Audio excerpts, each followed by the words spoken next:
Fish finger তো অনেক রকমভাবে খেয়েছো, একবার এইরকম পদ্ধতিতে বানিয়ে খেয়ে দেখো।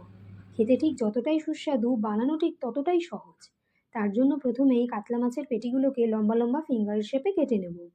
এবার মাছগুলোর মধ্যে একে একে লেবুর রস, নুন, হলুদ গুঁড়ো, জিরে গুঁড়ো, ধনে গুঁড়ো, তন্দুরি মশালা, আগে থেকে রেডি করে রাখা আদা, রসুন, লঙ্কা, পেঁয়াজ, ধনেপাতার পেস্ট, কর্নফ্লাওয়ার, একটু সয়া সস, একটা ডিম দিয়ে ভালো করে ম্যারিনেট করে রেখে দেবো 2-3 ঘন্টার জন্য।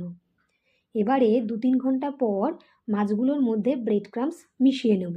হ্যাঁ, মাছগুলোর মধ্যে ব্রেড ক্রাম্বস দেবো, আলাদা করে কোনো ডিমের গোলা বা কোটিংয়ের জন্য ব্রেড ক্রাম্বস ব্যবহার করব না। এবার কড়াইতে তেল গরম করে নিয়ে একে একে ফিঙ্গারগুলো ছেড়ে দেবো। ছেড়ে দিয়ে লো টু মিডিয়াম ফ্লেমে একটু সময় নিয়ে ভাজলেই একদম রেডি নতুন পদ্ধতিতে তৈরি, খুব কম সময়ে তৈরি ফিশ ফিঙ্গার, যেটা দেখতে যতটা লোভনীয় হয়েছিল আর ততটাই খেতে ভালো হয়েছিল। দেখে বুঝতেই পারছো কতটা মুচমুচে হয়েছিল ফিশ ফিঙ্গার। একবার বানিয়ে এবং খেয়ে অবশ্যই জানিও কেমন লাগলো রেসিপিটা।